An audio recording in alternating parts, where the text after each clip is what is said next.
Hey yo, it's your girl Kaylee from ZeroWaste Sustainable Lifestyle brand, and today I thought I would be talking about my zero waste journey from when I started to where I am now. Let's get into it. So for those new to the channel, welcome. My name is Kaylee. I talk about everything sustainable, product reviews, I interview other experts, and then I just share about my own personal experience. And my goal is to really share about how being a good steward of the earth can fit into any lifestyle. So I started zero waste between my freshman and sophomore year of high school, and maybe even a little before that. A lot of people ask me, oh, were you raised this way? And like, I was a Girl Scout, so I had definitely learned the leave no trace, don't be a jerk and pollute, so all of those things, but I definitely lived the traditional American consumeristic lifestyle. And it wasn't until I had a science teacher that showed us a documentary about plastic in the oceans. And I just remember seeing the images of all the seabirds with their stomachs so full of plastic that they literally starved themselves to death. And that really stuck with me. And it was then and there that I decided I don't want to be part of this problem. I want to be part of the solution. And that led me to asking questions. I started researching, where does my trash go? Where is away? Because we throw something away and we never think about it ever again. And so I started asking these questions, I started getting those answers, and that led me to the zero waste movement. And I started learning about other people and what they were doing about this. And so I became very, very heavily involved in that. Through the remaining of high school and then well into college, I started my own business. That was just through a suggestion through my family. They're like, hey, you should start your own brand. And so I did. Here I am. But yeah, so that's how it all started.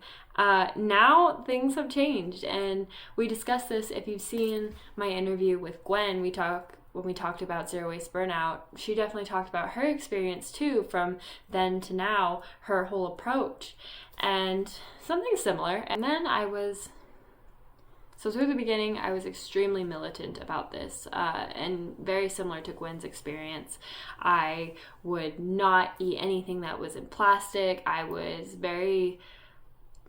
For me, it was passionate. It was very passionate, but that passion came off as aggression to others. And I probably was. I think I called my mom like a whale killer for using a plastic bag in a grocery store. So just being very aggressive and not understanding that things are complicated and interwoven, and things aren't as simple as black and white. We live in a world of gray. So learning those lessons, and again, that takes life experience and perspective. So I was extremely militant, very hardcore. Not the hardest core. Like, I've been to conferences and festivals that made me be like, wow, these people are hardcore. So not as hardcore as I could have been, but I was well on that path. And so from then to now, my approach and thoughts have definitely changed. I don't feel as connected to the zero waste movement because there are lots of things that I don't vibe with or really agree with at this point in my life.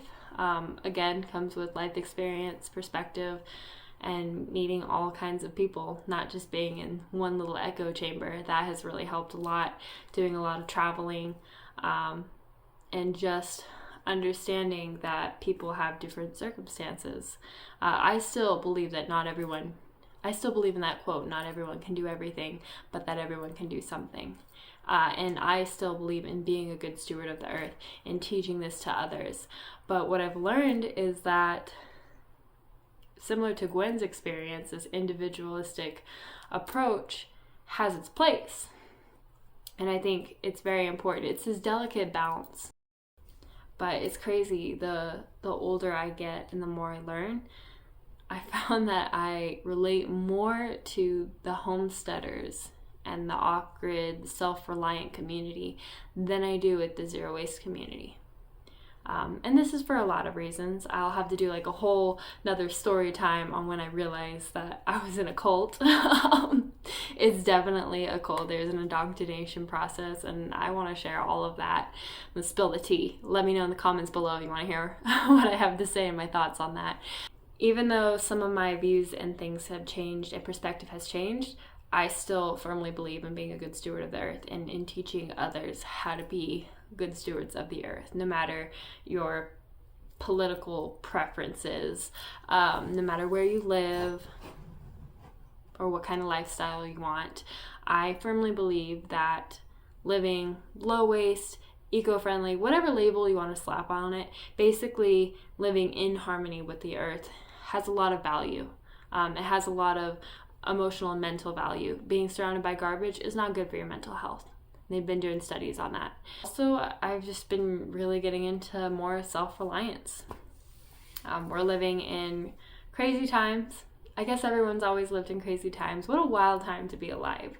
But for many people, these are very uncertain times. And I have found through living this way, it started with the zero waste movement for me, and it has shifted more to a homesteading self-reliance. Honestly, it has made me accountable, be incredibly aware of what I use. I am definitely a waste not, want not kind of person. And that's also, like, I grew up around my great-grandparents. Not a lot of people are able to experience that.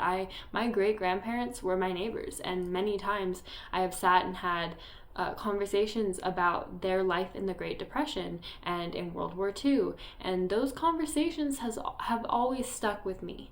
And I've always been very thrifty, very frugal, not wasteful. Like, that's always been my biggest thing. I guess before the whole environmentalism and zero waste too, even before that, I've always wanted to conserve things because I grew up listening to stories from my great-grandparents, and I don't think it's unreasonable to think that those times will circle back again. I believe everything's a cycle, so everything cycles through. It's a natural process. But having those conversations has really shaped who I am. And so I just think it's amazing looking back at how I once was versus how I am now. And it is a journey. And my dad has said something. My dad said this thing to me one time, and it's really stuck with me as well. He said that you can be on the same journey, but at different points on the path. And I think that's very fair to say. If you are just now getting started into sustainability, zero waste, the environmentalism, all of that, it's a journey and it's a process. And it doesn't mean we're all going to end up at the same conclusions either. So yeah, I'm learning all of these skills that are very homesteady, self-reliant, but they also work hand in hand with my pre-existing beliefs and values of being a good steward of the earth, living sustainably, living in harmony with Mother Nature. And that's awesome. I think you can do both. And I think people should be more self-reliant. We should learn where our food comes from. We should learn how to grow our own food. If you're going to eat meat, how to source it responsibly and ethically. I know some people will debate me on ethics, and that's a different conversation. But if you are choosing to eat meat, I think those are important things to do. Or if you are going to eat meat, I think that is what you should do. It's your responsibility to do. And baking bread, preserving food, these skills, sewing, all of these skills. And this is another thing, is that zero waste is not a new concept. We have been living this way since the beginning. It's not a new concept. It's only been in the last, I don't know, maybe like 100 years or so, maybe a little more than that, that humans have decided to start shifting away from that. Seasons for things. That's another big thing that people don't understand, is that, you're not eating strawberries in the winter. So eating seasonally, knowing your farmer, knowing your neighbors. See, it's just simple things like that people don't know their neighbors. They're not in community anymore. And the zero waste community, it is a community online, and I highly encourage people to find an online community. I think that's great. But, even on those pages, it's a lot of fighting. It's a lot of, you're not doing zero waste right. And maybe that's just human nature. You get any group of people, and that's just what they end up doing. But, just kind of ranting at this point. Yeah, I just kind of wanted to share my shifting perspective because I thought it was very interesting. I noticed that a lot of the content that I'm wanting to create, not even create, it's just stuff that I'm doing in my life that I'm like, oh, you know what, I should film and share this. Personally, I don't like cooking. I don't enjoy it. Like my mother, she is a homemaker and she makes amazing food and she enjoys it. I do not enjoy it, but there's a lot of value in it, a lot of skill. It's becoming a lost art form. You know, people just get food in a plastic box and they don't understand the process of where their food comes from or how to prepare it. And so I am learning those things, and I think it's fun to share what I am learning with others. I really enjoy the scrappy cooking, you know, taking scraps and figuring out what to do with them. I do enjoy that. So I have been making my own bread. I have been making my own meals, trying not to go out. And again, we're living in some kind of shaky times where a lot of people aren't able to afford to do these things. So learning these skills is valuable. It is cheaper, significantly cheaper to cook at home than it is to get takeout. Circling back, I wish I could do like a very linear story time. But that is not how my brain works. My brain works with main idea, side story, side quest, circle back to the main idea. That's just how I am. This is what happens when I don't script a video. You get me rambling.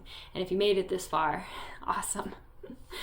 But yes, back to the main point of like the whole journey of it is that I started super militant, very, very involved in a specific way of living zero waste. And similar to my interview with Gwen, just how she did it, that's exactly very similar story to mine of just being extremely militant. You get all the anxiety, the depression, all of that stuff about how you're not doing it right enough, that you're still creating waste and like all this stuff.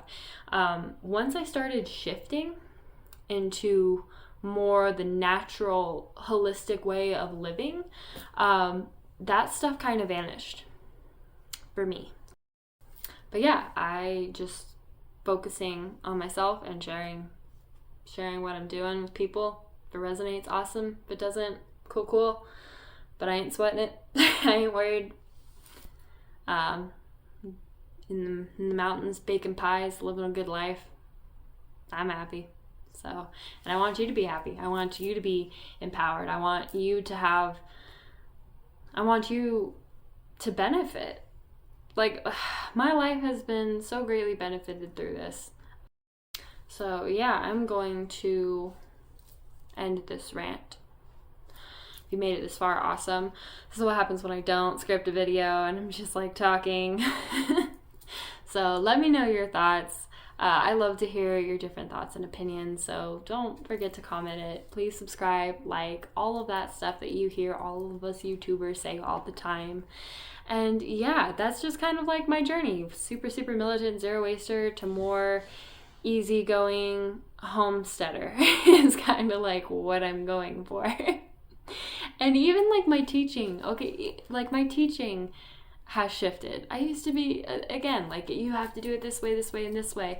And now it is I'm more understanding of other people's circumstances than I was before. And I have learned that everyone lives such a different and unique life that it is impossible to be like one blueprint for everyone. And I do offer zero waste coaching. If you ever feel stuck and you need to bounce ideas and want to learn and dive deeper into this stuff, I have a link below for my coaching calls. It's one-on-one coaching. I even learned that my whole teaching practice has definitely changed through the years, which is cool. I think it is such an unrealistic expectation on the internet to be like, you are this one thing. Like, humans don't fit neatly into little boxes like we try and make them be. People are rarely ever just one thing. And that is one thing that I've learned about this, is that just because you label yourself or you try and follow this, you're not only that. I am not just this. I'm many, many things. And yeah, learning things is the whole point of being a human, is that we learn and we grow. And I think it's very unfair for people to be like, oh, you know, this, that, and the other. Like, people are allowed to grow. You're allowed to change your opinion based off of new evidence, facts, and all this, that, and the other. So just something to consider is that it doesn't make you a hypocrite. It doesn't mean that you're not passionate about something. It just means that you're growing, and that is a normal part of being a human. In fact, if you're not growing, that's weird. That's not cool. So just another little encouragement. Grow, learn, make mistakes. And I think it's brave of the people to share their mistakes and their experiences. With the internet, people expect you to be one thing forever, and that's not realistic. So yeah, so that's just kind of my experience. Super militant, zero waster, to more self-reliant homesteader.